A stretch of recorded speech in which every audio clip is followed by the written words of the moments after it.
So good morning guys. तो चलिए start करते हैं आज के यानी कि 4 फरवरी के इंपॉर्टेंट करंट अफेयर्स को। और आज का सबसे इंपॉर्टेंट प्रश्न ये रहा आपके सामने कि अभी हाल ही में किसने क्रेफोर्ड पुरस्कार 2026 जीता है। तो सही उत्तर होगा वीरभद्रन रामनाथन। तो भारतीय मूल के जलवायु वैज्ञानिक हैं वीरभद्रन रामनाथन, और इन्होंने भी प्रतिष्ठित क्रेफोर्ड पुरस्कार 2026 को जीत लिया है। और ये इंपॉर्टेंट इसलिए है, ये जो मतलब इसे जियो साइंस के क्षेत्र में सर्वोच्च सम्मान माना जाता है। तो इन्होंने क्या किया था, तो इन्होंने क्लोरोफ्लोरोकार्बन और अन्य ग्रीन हाउस गैसों के जलवायु पर प्रभाव को लेकर के महत्वपूर्ण खोज की थी। उन्होंने अपने एक शोध पत्र में लिखा था कि जो क्लोरोफ्लोरोकार्बन जो है ये भारी मात्रा में गर्मी को अवशोषित करती है। मतलब क्लोरोफ्लोरोकार्बन का एक अणु, एक एटम कार्बन डाइऑक्साइड की तुलना में पृथ्वी को हजारों गुना अधिक गर्म करता है। और इसी ने 1987 के मॉन्ट्रियल प्रोटोकॉल को आकार देने में मुख्य भूमिका निभाई थी, जिसके तहत क्लोरोफ्लोरोकार्बन को चरणबद्ध तरीके से समाप्त कर दिया गया। तो अब आप देख सकते हो उन्होंने कितना इंपॉर्टेंट काम किया था, तो उन्हें तो अवार्ड मिलना ही था। और इससे पता लगता है ये भारतीय मूल के हैं, तो कितने इंपॉर्टेंट व्यक्ति है हमारे लिए और हमारे एग्जाम के लिए। वीरभद्रन रामनाथन। कौन सा पुरस्कार मिला? क्रेफोर्ड पुरस्कार इनको दिया गया। क्रेफोर्ड पुरस्कार की बात कर ले तो 1980 में स्थापित किया था हॉलगर क्रेफोर्ड और अन्ना ग्रेटा क्रेफोर्ड ने। बाकी पहली बार किसने जीता, पहली बार किस महिला ने जीता, ये भी यहाँ पे लिखा हुआ है, लेकिन वो अंग्रेज थे, लेकिन ये भारतीय हैं, तो इनका नाम हमारे लिए ज्यादा इंपॉर्टेंट रहेगा। वीरभद्रन रामनाथन का नाम याद रखना आप तो। और भूविज्ञान का नोबेल इसको माना जाता है। बाकी चलो कुछ और इंपॉर्टेंट अवार्ड्स मैं आपको रिवाइज करवाता हूँ। अगर पूछेंगे केंटन आर मिलर अवार्ड, जो कि IUCN के द्वारा दिया जाता है, अभी सोनाली घोष को दिया गया था और ये अवार्ड पाने वाली भारत की पहली महिला बनी थी। शस्त्र रामानुजन पुरस्कार 2025 अलेक्जेंडर स्मिथ को मिला, अमेरिकी है। Business line change maker award 2025 DRDO को। और यूनाइटेड नेशन एनवायरमेंट प्रोग्राम का young champions of the earth पुरस्कार 2025 मिला, जिनाली मोदी को, मुंबई से है। PV नरसिम्हा राव स्मृति पुरस्कार डॉक्टर मनमोहन सिंह को मिला था, मरणोपरांत। Camel international award 2025 Yunus Ahmad को। और 43वां लोकमान्य तिलक राष्ट्र पुरस्कार 2025 नितिन गडकरी को, जो कि हमारे सड़क मंत्री हैं।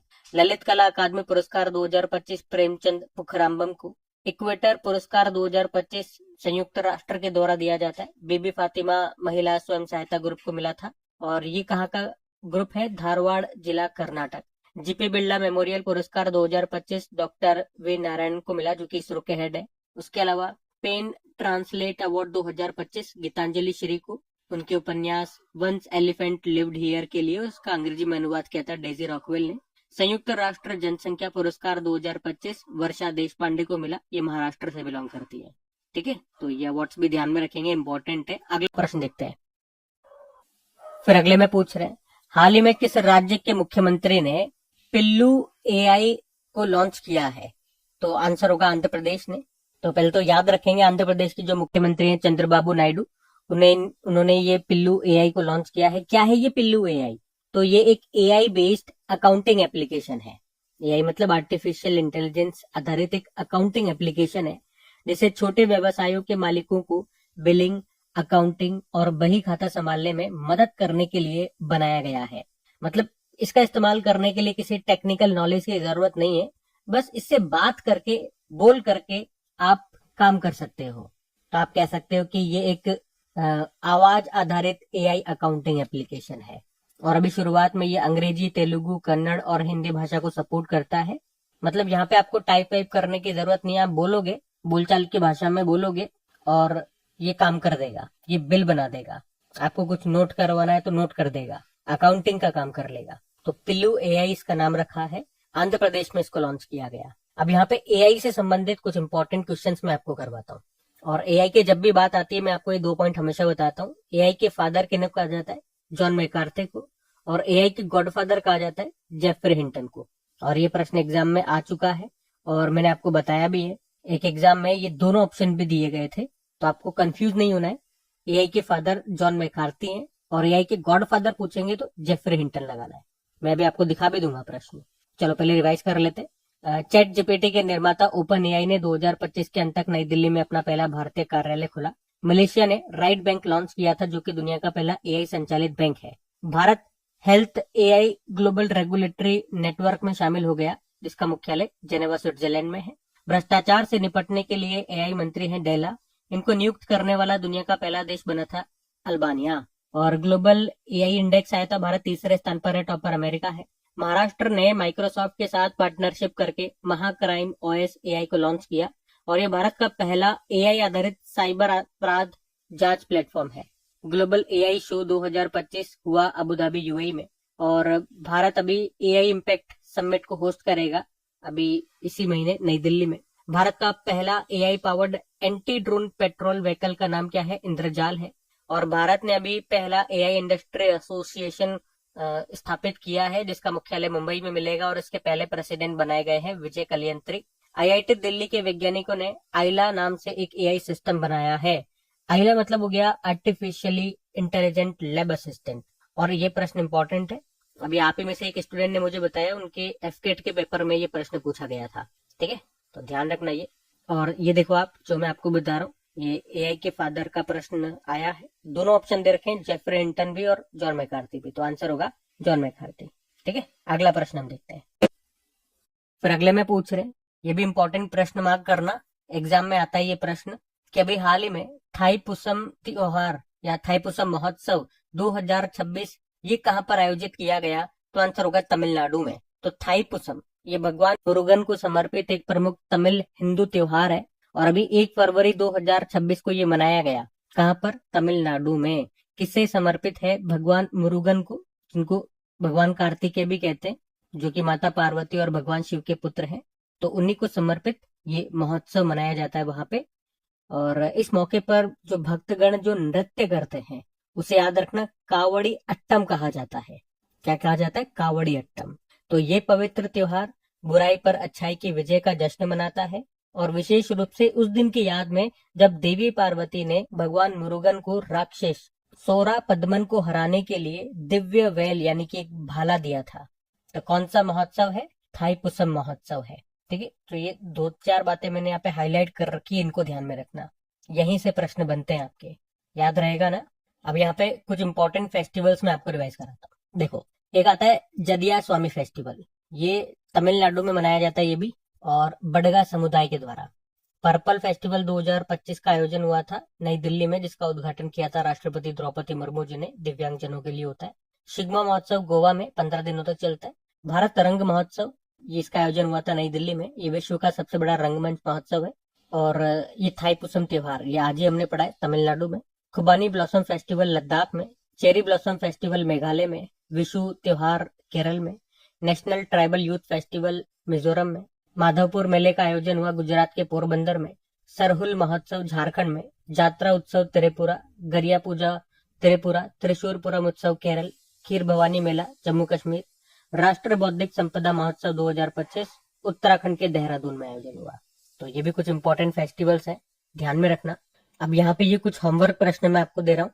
ये आज जो हमने फेस्टिवल पढ़ा है इसी से संबंधित ये सभी प्रश्न आपके एग्जाम में पूछे गए हैं और इन सबके उत्तर मैं आपको दे चुका हूँ ऑलरेडी। तो अब आपको आराम से वीडियो को पॉज करो, क्वेश्चन पढ़ो, ऑप्शंस देखो। एक प्रश्न ये भी है, यहाँ पे पूछ रहा है थाईपुसम ये जो फेस्टिवल है किसे समर्पित है? ठीक है, भगवान के नाम लिखे हुए हैं, बताओ किस स्टेट का फेस्टिवल है? एसएससी सीपीओ में पूछा गया 2022 में, ये बताओ। एक प्रश्न ये देखो, ये भी आया है, सेम ही हो गया पीछे वाला और ये वाला प्रश्न, तो पूछ रहा है कहाँ पे मनाया जाता है। ठीक है, इतने प्रश्न लगाओ, 3-4 प्रश्न है, बताओ। हम अगला प्रश्न देखते हैं। फिर अगले में पूछ रहे हैं, अभी हाल ही में खंजर अभ्यास 2026 का आयोजन ये कहां पर किया गया? तो आंसर होगा असम में। खंजर अभ्यास 2026 इस बार इसका 13वां एडिशन है। भारत और किर्गिस्तान के बीच में होता है ये। अभी 4 फरवरी को शुरू हुआ, 17 फरवरी तक चलेगा। कहां पर? असम में, असम के मिसामारी में। एक बार किर्गिस्तान में होता है, एक बार भारत में होता है, किर्गिस्तान भारत ऐसे होता रहता है ये। इसकी शुरुआत हुई थी 2011 में। ठीक है, तो खंजर याद रखेंगे, भारत और किर्गिस्तान के बीच में। एक बार मैं आपको मैप में शो कर देता हूँ, किर्गिस्तान कहाँ पर है, सेंट्रल एशियन कंट्री है ये आप देख सकते हो, कजाकिस्तान के नीचे है, जो कि अपनी बाउंड्री शेयर कर रहा है कजाकिस्तान के साथ, उज्बेकिस्तान के साथ, ताजिकिस्तान के साथ और चाइना के साथ में। कैपिटल इसकी बिश्केक होती है, करेंसी है किर्गिस्तानी सोम। अब कुछ मिलिट्री एक्सरसाइज में आपको रिवाइज कराऊं, देखो ये सारे 2025 वाले ही हैं, 2026 के तो अभी हुए नहीं है इतने कुछ। तो ये देखो, सी ड्रैगन अभ्यास, ये एक बहुपक्षीय अभ्यास है, मतलब मल्टीलेटरल एक्सरसाइज है, बहुत सारे देश हिस्सा लेते हैं, भारत ने भी लिया था। आयोजन अमेरिका ने किया था, कहाँ पे? पश्चिमी प्रशांत महासागर में, गुआम तट पर। डेजर्ट हंट अभ्यास इंडियन एयरफोर्स ने आयोजन किया था जोधपुर राजस्थान में। खंजर अभ्यास, ये पिछले साल वाला जो खंजर था 12वां एडिशन, ये देखो किर्गिस्तान के बिश्केक में हुआ था। इस बार वाला हमने देखा असम में हुआ, मतलब भारत में हुआ है, भारत में भी कहा असम में। वरुण अभ्यास भारत फ्रांस के बीच में हुआ अरब सागर में। कॉर्पेट और बोंगो सागर अभ्यास भारत और बांग्लादेश के बीच में हुआ था बंगाल की खाड़ी में। धर्मा गार्जन अभ्यास भारत जापान के बीच में हुआ जापान में।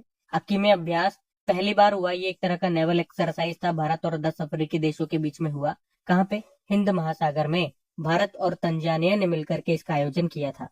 प्रचंड प्रहार अभ्यास हमारी तीनों सेनाओं ने आयोजन किया था अरुणाचल प्रदेश में। इंदिरा अभ्यास भारत और रशिया के बीच में होता है, और जो नेवल एक्सरसाइज था ना इनका, वो हुआ था चेन्नई तट पर बंगाल की खाड़ी में। उसके अलावा इनक्योस अभ्यास, ये भी बहुपक्षीय अभ्यास था, ग्रीस ने आयोजन किया, ग्रीस में ही। भारत ने भी हिस्सा लिया था। ठीक है, तो ये सब ध्यान में रखना। अगला प्रश्न देखते हैं। फिर अगले पे पूछ रहे कि हाल ही में किसने प्रो रेसलिंग लीग 2026 का खिताब जीत लिया है? तो आंसर होगा हरियाणा थंडर्स ने। तो हम बात कर रहे हैं प्रो रेसलिंग लीग 2026 की। इस बार ये इसका 5वां एडिशन हुआ, याद रखना। अभी 11 जनवरी से लेके 1 फरवरी तक इसका आयोजन किया गया था। फाइनल जो खेला गया नोएडा इंडोर स्टेडियम में खेला गया, और इसको जीत लिया हरियाणा थंडर्स ने। किसे हराया? दिल्ली दंगल वॉरियर्स को हराया है। इसमें प्लेयर ऑफ द मैच रही नेहा सांगवान, हरियाणा थंडर से हैं। बाकी फाइटर ऑफ द मैच रौनक रहे। Impact player of the match Akshay घेरे रहे। लेकिन प्लेयर ऑफ द मैच ही ज्यादा इंपॉर्टेंट रहेगा, इन्हीं का नाम ध्यान रखना। और किसने जीता ये तो ध्यान रखना ही है, हरियाणा थंडर्स ने जीता है, दिल्ली दंगल को हराया है। ये जो प्रो रेसलिंग लीग है ना, इसकी शुरुआत याद रखना 2015 में हुई थी। मतलब पहला जो ये लीग हुआ था 2015 में हुआ था, पहला एडिशन। और उस पहले एडिशन को मुंबई गरुड़ा ने जीता था। और अभी तक मैंने आपको बताया 5 एडिशन हो चुके हैं। कौन सा कब हुआ था वो आप देख सकते हो। सबसे पहला वाला 2015 में, पहला वाला याद रखो, पहला वाला, और रिसेंटली जो भी 5वां हुआ 2026 वाला, वो दोनों याद रखो। बाकी इसका आयोजन कौन करता है? रेसलिंग फेडरेशन ऑफ इंडिया, जिसकी स्थापना होती है 1967। हेडक्वार्टर नई दिल्ली और प्रेसिडेंट है संजय सिंह। ठीक है, तो ध्यान रखना। प्रो रेसलिंग लीग की हमने बात करी है। अगला प्रश्न देखते हैं। अच्छा देखो, एक ये प्रश्न आपका एग्जाम में पूछा गया था 2023 में ही, दिल्ली पुलिस कांस्टेबल के एग्जाम में आया था। क्या पूछ रहे हैं? प्रो रेसलिंग लीग शुरू कब हुआ था? अब देखो बन गया ना एक, इसमें पूछ रहे हैं। देखो अभी हाल ही में CSIR राष्ट्रीय समुद्र विज्ञान संस्थान के क्षेत्रीय केंद्र का उद्घाटन कहां पर किया गया? तो इसका सही उत्तर होगा विशाखापत्तनम में। देखो आपको ये बात तो पता है कि CSIR की बहुत सारी लैब्स हैं भारत में, अलग अलग जगहों पे बहुत सारे इसके लेबोरेटरीज हैं, और उसी में से एक है CSIR NIO। NIO मतलब हो गया नेशनल इंस्टीट्यूट ऑफ ओशियनोग्राफी, यानी कि राष्ट्रीय समुद्र विज्ञान संस्थान। और CSIR का मतलब तो आपको पता ही है, council of scientific and industrial research. और NIO का मतलब नेशनल इंस्टीट्यूट ऑफ ओशियनोग्राफी। तो ये काम क्या करती है? तो ये समुद्र के रहस्यों को सुलझाने के लिए काम करती है। इसकी स्थापना हुई थी 1 जनवरी 1966 में, और ये कहां पर है? गोवा में है, जो कि समुद्र विज्ञान और इससे संबंधित क्षेत्रों पर अनुसंधान करती है, रिसर्च करती है। और अभी हमारे जो केंद्रीय मंत्री हैं जितेंद्र सिंह, उन्होंने इसके एक नए तट आधारित क्षेत्र केंद्र का भी उद्घाटन किया। कहां पर? विशाखापत्तनम में। तो हमारा प्रश्न यही था कि CSIR NIO इसका क्षेत्र केंद्र का उद्घाटन अभी कहां पर किया गया? विशाखापत्तनम में। तो इसका उद्देश्य होगा बंगाल की खाड़ी में समुद्री संसाधनों जैसे तेल, गैस या खनिजों की खोज करना। अब CSIR की हम बात करते हैं। हमने कहा फुल फॉर्म होती है council of scientific and industrial research. स्थापना होती है 1942 में, और इसके जो हेड होते हैं, जो अध्यक्ष होते हैं, वो कौन होते हैं? याद रखना, भारत के जो प्रधानमंत्री होंगे। तो वर्तमान में नरेंद्र मोदी इसके हेड है, और डायरेक्टर जनरल है नल्ला थम्बी कलाई सेल्वी। इस पद पर आने वाली ये पहली महिला है। इनका नाम कई बार एग्जाम में आ चुका है। और अगर आपसे पूछ ले कि CSIR के जो संस्थापक निदेशक थे या पहले महानिदेशक थे, वो कौन थे? जैसे अभी वर्तमान में महानिदेशक है नल्ला थम्बी कलाई सेल्वी, और पहले कौन थे? तो डॉक्टर शांति स्वरूप भटनागर रहे। तो डॉक्टर शांति स्वरूप भटनागर ये CSIR के पहले महानिदेशक या पहले संस्थापक निदेशक थे। और इन्होंने भारत में औद्योगिकीकरण और अनुसंधान को बढ़ावा देने के लिए 12 प्रमुख राष्ट्रीय प्रयोगशालाओं की स्थापना की थी। और इसी के कारण उन्हें भारतीय अनुसंधान प्रयोगशालाओं का जनक कहा जाता है। हम जो बात कर रहे हैं ना, मैंने आपको बताया ना, CSIR की भारत में बहुत सारी लेबोरेटरीज हैं, बहुत सारी प्रयोगशालाएं हैं। तो शुरुआत में इसकी 12 प्रमुख प्रयोगशालाओं की स्थापना इन्होंने की थी डॉक्टर शांति स्वरूप भटनागर ने। शुरुआत में 12 की थी और फिर धीरे धीरे और होती गई बहुत सारी। शांति स्वरूप भटनागर जी, इनको पद्म भूषण दिया गया था 1954 में, और इन्हीं के नाम पे CSIR एक अवार्ड देता है जिसे क्या कहते हैं, शांति स्वरूप भटनागर पुरस्कार। ये भी याद रखना। और अगर आपको बताऊं कि पहली बार ये जो अवार्ड है ये दिया गया था 1958 में, किसे, करीम निकम श्रीनिवास कृष्णन को। बिल्कुल जो भी मैं आपको बातें बता रहा हूँ कोई भी फालतू बात नहीं है, सब एग्जाम में पूछे गए प्रश्न है, तो बिल्कुल ध्यान से सुनना। अभी मैं आपका जब टेस्ट लूंगा तो फिर गलती नहीं होनी चाहिए। उसके अलावा CSIR से संबंधित ये 2 करंट अफेयर्स के प्रश्न। और देखो कि अभी देश के पहले CSIR मेगा इनोवेशन कॉम्प्लेक्स का उद्घाटन कहाँ पर किया गया था, मुंबई में किया गया था। और अभी हमने पढ़ा था राष्ट्रीय पर्यावरण मानक प्रयोगशाला, इसका उद्घाटन कहाँ पर किया गया था, CSIR NPL दिल्ली में। NPL मतलब नेशनल फिजिकल लेबोरेटरी में, जो दिल्ली में है। और ये लैब दुनिया में दूसरी है और एशिया की पहली है। ठीक है, तो मैंने आपको जो भी बातें बताई वो आपको याद है, उम्मीद करता हूँ याद होनी चाहिए। अब यहीं से आपका टेस्ट में लूंगा। टेस्ट में होंगे आपके एग्जाम में पूछे गए प्रश्न, मतलब जो अभी मैंने आपको बताया ना उसी चीजों का टेस्ट ले रहा हूँ। अब आप इनके आंसर लगाना। 4 ऑप्शन आपके सामने है। पहला प्रश्न ये रहा, SSC JEE में पूछा गया था, शांति स्वरूप भटनागर पुरस्कार किस फील्ड में दिया जाता है। आराम से आप वीडियो को पॉज करो, आराम से पढ़ो। मैं तो आपको फटाफट से शो करके आगे निकलता हूँ, क्योंकि ये सब बातें मैं आपको बता चुका हूँ। एक प्रश्न ये लो कि जो शांति स्वरूप भटनागर पुरस्कार है इसके पहले विजेता आपसे पूछ रहे हैं। हाँ, जो इंग्लिश में लिखा हुआ है, हिंदी मीडियम वालों के लिए अगर नहीं समझ में आया तो मैं एक बार बोल देता हूँ। ये जो शांति स्वरूप भटनागर पुरस्कार है किस फील्ड, किसके द्वारा दिया जाता है, ये पूछ रहे हैं। एक प्रश्न ये रहा, इसमें पूछ रहे हैं कि जो CSIR है ये साइंस की फील्ड में एक अवार्ड देता है, उस अवार्ड को क्या कहते हैं बताओ। बाकी ये हिंदी में लिखा हुआ है, आराम से लगा लोगे। ये हिंदी इंग्लिश दोनों में लिखा हुआ है, आराम से लगाओ। और CSIR की फुल फॉर्म यहाँ पे आपसे पूछिए। तो ये सब एग्जाम में पूछे गए प्रश्न है, आपको कुछ भी नहीं छोड़ना है। अगला प्रश्न देखते हैं। फिर अगले में देखो क्या पूछ रहे हैं कि अभी भारत का पहला राष्ट्रीय UAV का मतलब होता है अनमेन्ड एयर व्हीकल, ड्रोन आप कह सकते हो। तो हम कहेंगे भारत का पहला राष्ट्रीय ड्रोन परीक्षण और नवाचार गलियारा ये कहां पर स्थापित किया जाएगा, तो आंसर होगा उड़ीसा में। तो उड़ीसा में एक हवाई अड्डा है कि ड्रोन परीक्षण और नवाचार गलियारा स्थापित किया जाएगा। मतलब क्या है, मतलब ड्रोन्स की टेस्टिंग की जाएगी यहाँ पे, यूं आप समझो। अभी हैदराबाद के बेगमपेट हवाई अड्डे में जो विंग्स इंडिया 2026 का आयोजन हो रहा था, वहीं पर यह फैसला लिया गया कि भैया ड्रोन्स का परीक्षण बंद कमरों में नहीं करो, बल्कि वास्तविक परिस्थितियों में खुले में इसका परीक्षण किया जाना चाहिए। तो पूछा गया कहां पे करें, तो फिर फैसला लिया गया उड़ीसा के इस रंगेलुंडा एयरपोर्ट को चुना गया इस काम के लिए। तो इस तरह से आपका प्रश्न तैयार हो गया। भारत का पहला राष्ट्रीय UAV परीक्षण और नवाचार गलियारा ये कहां पर स्थापित किया जाएगा, उड़ीसा में। उड़ीसा में जो रंगेलुंडा हवाई अड्डा है वहां पर। क्वेश्चन आपको समझ में आ गया, क्या होगा, ड्रोन्स का परीक्षण होगा यहाँ पे। जिस काम के लिए ड्रोन बनाया जा रहा है वैसे यहाँ पे वास्तविक परिस्थिति तैयार की जाएगी और फिर उसका परीक्षण होगा। अब वैसे ड्रोन की बात हो रही है, मुख्य रूप से ड्रोन वाला ये प्रश्न है, तो कुछ प्रश्न मैं आपको कराऊं ड्रोन से संबंधित। देखो, असम राइफल्स ने एडवांस ड्रोन ट्रेनिंग के लिए किसके साथ समझौता किया था, IIIT मणिपुर। सक्षम क्या है, भारतीय सेना ने स्वदेशी एंटी ड्रोन ग्रिड सक्षम को लॉन्च किया था। भारत ने इजराइल से हेरॉन मार्क 2 ड्रोन खरीदने के लिए समझौता किया था। और भारत का पहला AI powered anti drone petrol vehicle का नाम इंद्रजाल है। भारतीय सेना ने, हाँ ये इंपॉर्टेंट प्रश्न रहेगा, भारतीय सेना ने भैरव नाम से एक नई स्पेशल फोर्स का गठन किया जो ड्रोन युद्ध में माहिर है। तो उसका नाम क्या है, भैरव। भारत की पहली ड्रोन सिटी किस राज्य में बनाई जाएगी, ओरवाकल जो है कुर्नूल डिस्ट्रिक्ट में, आंध्र प्रदेश में। और पहली पूर्ण महिला ड्रोन संचालन इकाई दुर्गा ड्रोन स्क्वाड्रन का शुभारंभ किसने किया, BSF ने किया है। और इसके लिए महिलाओं को ट्रेनिंग दी गई थी ग्वालियर में। उसके अलावा भारत और यूरोपियन संघ ने ड्रोन पर केंद्रित पहले संयुक्त आतंकवाद विरोधी अभ्यास का आयोजन किया था मानेसर, गुरुग्राम, हरियाणा में। ठीक है, तो ये सब बातें ध्यान में रखना। अगला प्रश्न देखते हैं। फिर अगले में पूछ रहे हैं कि अभी हाल ही में एशियाई rifle and pistol shooting championship 2026 का आयोजन ये कहां पर किया जा रहा है, तो आंसर होगा doctor Karni Singh shooting range में। लेके 14 फरवरी 2026 तक आयोजन किया जा रहा है। कहां पर, भारत में इसका आयोजन हो रहा है। तो याद रखना, भारत में भी कहा, नई दिल्ली के doctor Karni Singh shooting range में। इसमें टोटल 17 देश हिस्सा ले रहे हैं। ठीक है, तो इतना ही है, वेन्यू आपसे पूछा था वही आपने बताना था। अगला प्रश्न हम देखते हैं। फिर अगले में पूछ रहे हैं कि दिसंबर 2025 तक भारत की नवीकरणीय ऊर्जा क्षमता में सबसे बड़ा योगदान देने वाला भारतीय राज्य कौन सा है? तो सही उत्तर होगा गुजरात। तो गुजरात ये दिसंबर 2025 तक के आंकड़े हैं, तो दिसंबर 2025 तक 45.583 गीगावाट स्थापित नवीकरणीय ऊर्जा रिन्यूएबल एनर्जी क्षमता के साथ देश में पहले स्थान पर है।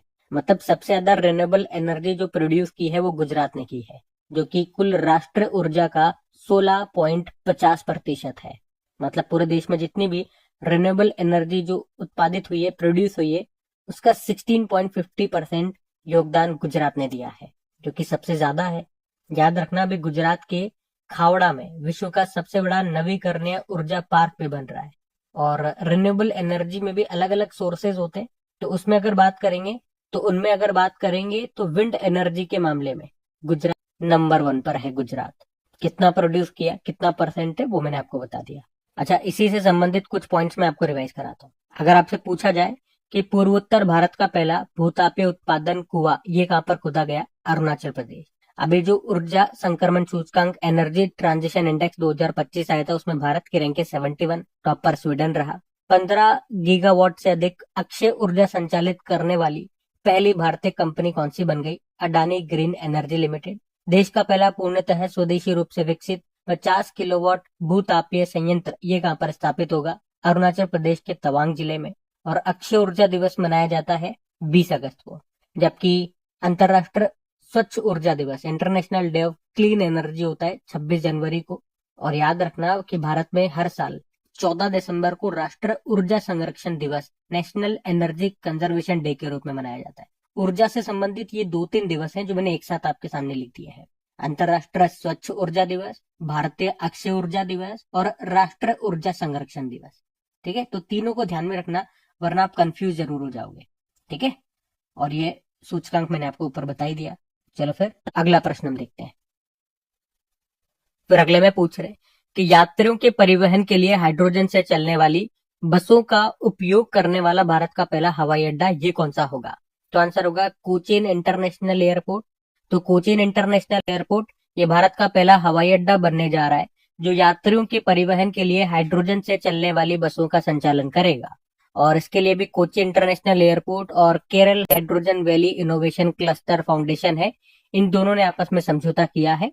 और इस समझौते के तहत 12 महीने के अंदर अंदर 3 हाइड्रोजन फ्यूल सेल इलेक्ट्रिक बसें यहाँ पे शुरू की जाएगी। अच्छा, ये जो कोचीन इंटरनेशनल एयरपोर्ट है ये भी बहुत न्यूज में रहा है, बहुत एग्जाम में पूछा गया प्रश्न है कि दुनिया का पहला पूरी तरह से सौर ऊर्जा से संचालित हवाई अड्डा ये कौन सा बना था? कोचीन इंटरनेशनल एयरपोर्ट बना था। और ये जो आज मैंने प्रश्न आपको कराया है कि यहाँ पर ये भारत का पहला हवाई अड्डा बनेगा जहाँ पे यात्रियों के परिवहन के लिए हाइड्रोजन से चलने वाली बसें चलेगी। तो ये बसों वाले इस तरह के प्रश्न बहुत एग्जाम में आते हैं। मैं आपको बताता हूँ कुछ प्रश्न। जैसे कि एक बार आया था कि भारत की पहली बायोमीथेन बसें ये किसने बनाई है? तो इसको टाटा कंपनी ने बनाया। और अगर पूछ लेना ये कहाँ पर शुरू की गई थी, तो पुणे में। इसी तरह से एक प्रश्न और बना था कि भारत की पहली स्वदेशी रूप से विकसित हाइड्रोजन ईंधन सेल बसों का उद्घाटन कहाँ पर किया गया था? तो भी आंसर होगा पुणे में। और इन बसों को तैयार किया था CSIR और KPIT कंपनी ने मिलकर के। और एक प्रश्न ये भी आता है कि विश्व की पहली हाइड्रोजन ईंधन सेल बसें ये किस देश ने सबसे पहले शुरू की थी? तो आंसर होगा जर्मनी ने। ठीक है, तो ये सारी बातें ध्यान में रखना। अब जो बातें मैंने आपको बताई है उसी से संबंधित ये आपके कुछ टेस्ट ले लेते हैं। बताओ, ये पहला प्रश्न आपके सामने, ये एक और दूसरा प्रश्न, ये एक और तीसरा प्रश्न, और ये इसमें ऑप्शन, ये चौथा ऑप्शन जर्मनी है, जर्मनी करना है इसको, कटा हुआ ये। और ये एक और प्रश्न लो, हमारी करंट अफेयर्स की क्लास। तो साथियों कमेंट करके जरूर बताना सेशन आपको कैसा लगा, अच्छा लगा, पसंद आया तो प्लीज वीडियोस को सपोर्ट जरूर करना। अपने दोस्तों के साथ में स्टडी ग्रुप में एक बार शेयर जरूर करना, मुझे भी अच्छा लगेगा। जो वास्तव में मैं मेहनत कर रहा हूँ दिल से आप लोगों के लिए वो आपको दिख भी रहा होगा, तो सपोर्ट जरूर करें प्लीज, ताकि ये मेहनत इसी तरह से जारी रहे, मुझे भी अच्छा लगे, आपका फ्रेंड सर्कल होगा। मैंने अपना ग्रैमी पुरस्कार किस श्रेणी में जीता? तो आंसर होगा सर्वश्रेष्ठ ऑडियो बुक, नरेटर और स्टोरी टेलिंग रिकॉर्डिंग में। फिर पूछा मरु महोत्सव का आयोजन ये राजस्थान के किस जिले में किया गया? तो आंसर होगा जैसलमेर। और देविका सिहाग ने अपना पहला BWF सुपर 300 खिताब किस टूर्नामेंट में जीता? Thailand master. फिर पूछा पंजाब के आदमपुर हवाई अड्डे का नाम बदलकर किनके नाम पे रखा गया? गुरु रविदास। विश्व आर्द्र भूमि दिवस की थीम क्या रही? आर्द्र भूमि और पारंपरिक ज्ञान। 10वां मिसिंग युवा महोत्सव ये मनाया गया असम में। चक्र सेंटर ऑफ एक्सीलेंस अभी लॉन्च किया एसबीआई ने। और महाराष्ट्र की पहली महिला उप मुख्यमंत्री ये बन गई है सुनेत्रा पवार। और रुसोमा संतरा महोत्सव इसका आयोजन ये किया जाता है नागालैंड में। और आखिरी प्रश्न था कि अभी भारतीय सेना ने किसके साथ मिलकर अग्नि परीक्षा संयुक्त अभ्यास का आयोजन किया था? आईटीबीपी। बाकी चलो कल का भी होमवर्क प्रश्न देखा। एक बुक है सनातन संस्कृति की अटल दृष्टि, अटल जी के ऊपर है। इसको किसने लिखा था? तो आंसर होगा वासुदेव देवनानी ने। आप सभी ने प्रश्न का बिल्कुल सही उत्तर दिया। अब ये आज का आपका होमवर्क प्रश्न।